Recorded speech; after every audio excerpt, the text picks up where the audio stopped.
Now news के साथ मैं हूं फायजा शाह। खबर शामिल करते हैं फारुखाबाद से।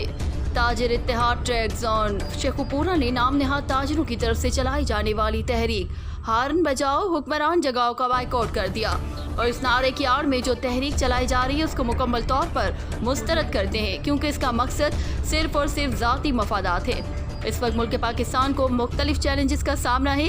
उनका मकसद सिर्फ ज़ाती मफादात और बेहतरी की तरफ गामजन मईशत की राह में रुकावट डालना है।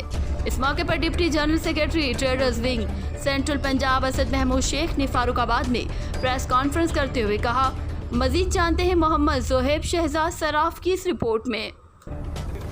वबा के साथ लेके चलते अपनी इकोनॉमी को देखते हुए खान साहब ने जो फैसले जो इकदाम किए उसको हम सराहते हैं और हमें कोई शिकवा शिकायत नहीं है इसके ताजर एज ताजर होने की हैसियत से। कोई पीटीआई की नुमाइंदगी करते हुए नहीं, मैं भी ताजर हूँ। ताजर होने की हैसियत से मुझे उन फैसलों पे कोई मैं फख्र का इजहार करता हूँ कि WHO जो इंटरनेशनल इदारा है उसने टॉप 10 जो कोविड-19 एक वबा है